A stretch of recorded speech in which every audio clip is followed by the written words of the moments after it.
আসসালামু আলাইকুম বন্ধুরা, শুভরাত্রি। কেমন আছেন? আমি ভালো আছি বন্ধুরা। অনেক দিন আপনাদের সাথে কোনো কিছুই শেয়ার করা হচ্ছিল না, কারণ আমি একটু অসুস্থ ছিলাম। অসুস্থতার পর ভাবলাম যে কি করা যায়, একটু বাইরে ঘুরে আসি। এই যে পরিবারের কয়েকজনকে নিয়ে এসেছিলাম কেফরিয়েতে রাতের ডিনার করতে। দেখুন বন্ধুরা, যার যার পছন্দ মতো খাবার নিচ্ছে, আমিও নিয়েছি।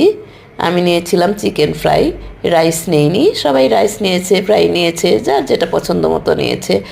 আমার কাছে বাইরের খাবার তেমন পছন্দ না, তারপরেও সবাইকে সঙ্গ দিতে এসেছিলাম। বেশ ভালো লেগেছিল, সবার সাথে একসাথে ডিনার করেছি। আমি একটু জুসও খেয়েছিলাম। তারপর এই যে একটু পাস্তা নিয়েছিলাম, বাট পাস্তাটা তেমন ভালো ছিল না, অন্য অন্য খাবারগুলো ভালো ছিল। একটু ফুচকা খেয়েছিলাম। দেখুন বন্ধুরা, যার যার পছন্দ মতো নিচ্ছে। আসলে এরকম সবার সাথে অ্যাটেন্ড করে খাবারটা খেতে খুব ভালো লাগে বন্ধুরা। আমার কাছে ভীষণ ভালো লেগেছিল।